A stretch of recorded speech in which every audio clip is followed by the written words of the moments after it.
memang Isra dan Mi'raj itu hanya terjadi pada Nabi Muhammad sallallahu alaihi wasallam. Itu peristiwa mukjizat yang melebihi dari mukjizat-mukjizat para nabi sebelumnya. Walaupun mukjizat-mukjizat Nabi Muhammad jauh lebih, kalau dari sisi akliyat, dari sisi analisa nalar, mukjizat Nabi jauh lebih hebat dibandingkan dengan nabi-nabi sebelumnya. Itu kata Al-Imam Asy-Syafi'i rahimahullah dalam kitab Manaqib beliau. Apa dari ibu percaya tak bahawa mukjizat Nabi lebih hebat? Ya, kata Imam Syafi'i, coba renungkan apa yang paling hebat mukjizat. Menghidupkan orang mati. Orang mati dihidupkan. Sebelum mati orang itu, orang mati yang dihidupkan itu sebelum dia mati, hidup atau mati? Ya hidup, kemudian dihidupkan lagi dengan izin Allah. Berarti menghidupkan benda yang pernah hidup, ya kan? Benda yang pernah, paham kan? Nah, artinya dia punya nyawa sebelumnya. Kemudian dengan izin Allah, nyawanya kembalikan. Itu mukjizat Nabi Isa alaihissalam. Sekarang saya mau tanya, siapa yang mengatakan pasir bernyawa? Tidak ada. Pohon kayu? Nabi SAW bisa memerintahkan pohon kayu bergerak. Patuh kepada perintah beliau. Nah, kalau Nabi Isa menghidupkan makhluk yang pernah hidup kemudian mengalami kematian, maka Nabi SAW menghidupkan makhluk yang tidak pernah mengalami kehidupan sehingga bisa berbicara dengan bertasbih. Nah, kalau sekedar menghidupkan yang pernah menyawa, tahu tak Bapak dan Ibu-ibu, siapa yang memberitahukan bahwa kaki kambing yang dimakan oleh Rasul itu beracun? Ya kaki kambing itu sendiri.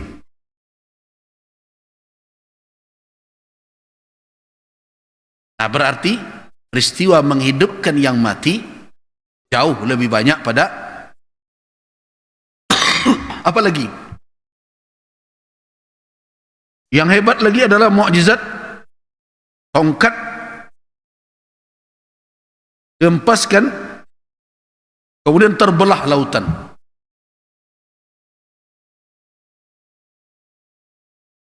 Lautan itu di mana? Di bumi, di hadapannya, di hadapan Nabi Musa alaihissalam. Dia menyelamatkan Bani Israel dengan perintah Allah Subhanahu wa taala. Mana yang lebih hebat, membelah lautan atau membelah bulan?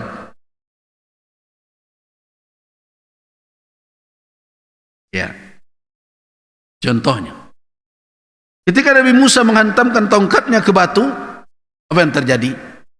Memancar 12 aina. Anfajarat minhu 12 aina. 12 mata air.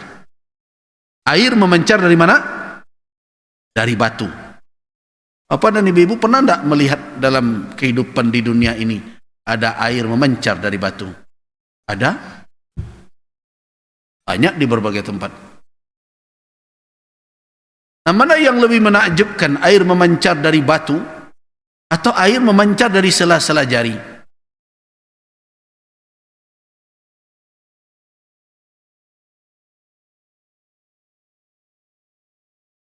Kan itu yang terjadi pada Rasul sallallahu alaihi wasallam ketika sahabat beliau kekurangan air,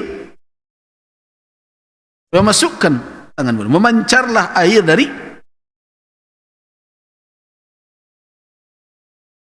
airnya. Dari mana ya sumbernya itu?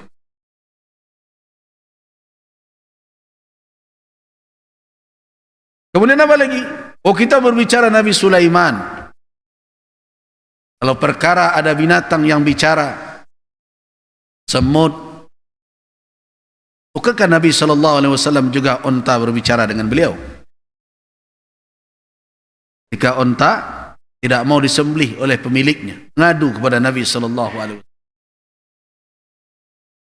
Hadis dalam riwayat Jabir bin Abdullah. Tetapi ada yang lebih dari itu. Nabi Sulaiman bisa memerintahkan angin untuk membawa dia melanglang buana dunia, di sepanjang dunia ini. Nabi diperjalankan oleh Allah bukan di dunia saja. Jadi karena itu benar apa yang dikatakan oleh Imam Asy-Syafi'i, ma'atallahu nabiyyan mu'jizatan. Tiada Allah mendatangkan satu mukjizat kepada seorang nabi pun sebelum Nabi Muhammad illa melainkan a'ta Rasulullah aksar. Allah berikan kepada Rasulullah lebih banyak. Dan kalau kita mau berbicara lagi, apa mukjizat yang terhebat yang diberikan oleh Allah? Tuh, yang bapak-bapak dan ibu-ibu baca. Al-Quranul Karim. La tanqadi ajaibuhu. Keajaibannya tidak berakhir sampai hari ini. Akan terus berlanjut sampai hari kiamat tiba. Kebenarannya akan tersingkap. Nah, kenapa itu adalah a'zamul mu'jizat? Kenapa Al-Quran adalah mu'jizat yang terbesar? Karena keajaibannya tidak berakhir sampai hari kiamat. Betapapun hebatnya mukjizat para nabi sebelum Nabi Muhammad, peristiwanya telah berlalu. Yakin tak bapak dan ibu-ibu bahwa Nabi Musa dahulu pernah membelah lautan dengan izin Allah? Yakin kan? Apaan yang ilmuwan kini mencari di malah lawi mana dibalahnya? Ini sudah berakhir. Terjadi perdebatan. Ada yang mengatakan adalah Laut Merah yang di ujung sana, bahkan Sinai itu sendiri diperdebatkan orang. Apakah Sinai yang ada itu adalah yang dimaksud dalam Al-Quran? Tur Sinai itu adalah Sinai yang sekarang dalam wilayah Mesir, atau adalah perbukitan yang berada di wilayah Saudi Arabia, tidak jauh dari Tabuk, karena disitulah dekat dengan daerah Madian. Terjadi perbedaan. Kenapa? Karena sampai hari ini peristiwa itu tidak terlihat. Keajaibannya telah berakhir. Nabi Isa alaihissalam menghidupkan orang mati, menyembuhkan penyakit kusta dan berbagai macam, sudah selesai. Nabi Sulaiman mengendalikan jin. Begitu juga angin. Sekarang tidak ada lagi. Sudah selesai. Dengan wafatnya para nabi, ata pemberian Allah itu telah selesai, telah berakhir. Itu faktanya, kenyataannya. Nah, tetapi mukjizat Muhammad Rasulullah sallallahu alaihi wasallam tidak berakhir dengan wafatnya beliau. Apa itu? Al-Quran.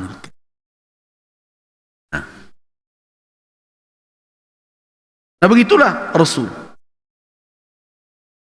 Nah, tetapi ingat, bagaimana kita bisa menerima mukjizat-mukjizat itu?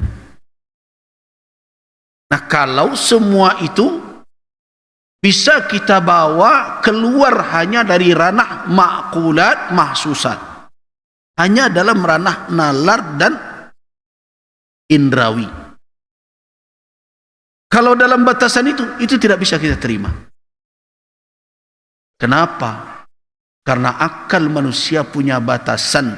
Dia tidak bisa menerobos apa yang dibalik fakta indrawi saja.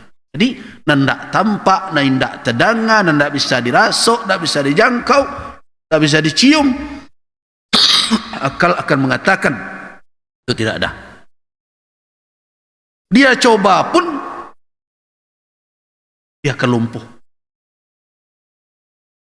Itu makanya kalau ada orang bertanya, bah bisa menjaga awak kau sehat, jangan sakit, jangan rusak. Sederhananya, berpikir saya dalam batas kemampuannya, itu sehatnya tu. Tapi kalau lah dibawanya keluar dari kemampuannya, diajaknya berpikir, ada lah mulai miriangnya tu. Tak lurus ampernya lah tu. Makanya sering katakan, sudahlah, urusan iman kalau sudah diantarkan oleh akal, buktinya, ayat-ayatnya, tanda-tandanya, biarkan kalbu berjalan lagi, terimalah khabar dari wahyu, selesai. Pikir aja kau nanti pikir deknya, nanti jangkau deknya. Koi duit lah modal ikwa, pajak naik puluh, pikir itu. Lawik lah dikapeliang orang, pikir lah. Kau tak heboh bertangka, pakaro ulu lah, pakaro istiwa lah. Kalau Allah katakan istawa alal aras, ya sudah, istawa alal aras. Apakah makna istawa tu makan, julus, nak ada disabui dalam ayat, itulah ni yang selesai. Tak kau begitu dulu para ulama, stop saja dah sampai di situ. Nak tu mengawal lagi, banyak nak dipikir bantu nak ada kerajo.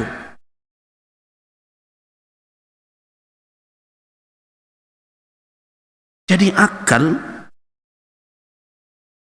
memiliki hudud, memiliki batasan-batasan. Nah, ketika akal ini dipaksa untuk menerima sesuatu yang tidak dalam jangkauannya, maka reaksinya apa? Reaksinya adalah penolakan, kemudian memustahilkan. Akal harus ditolak, tidak masuk nalar. Nah, itulah cara berfikir masyarakat Quraisy. Apa kata Mut'im bin Adi? Cerita engkau di masa lalu ada pada umat sebelumnya. Okeylah yang lalu-lalu. Tapi dan kini kau lah babayu mana kau Muhammad. Dan kini kau lah melampau kau. Nah, dia coba membandingkan cerita Rasul dengan apa? Dengan pengalaman hissiyah yang ma'akulah. Nah, dia bandingkan cerita Nabi dengan pengalaman indrawinya yang masuk akal dia. Contohnya, kami saja darabna, naik kami ke unta, kami pacu unta kami, pai kami ke Ilya.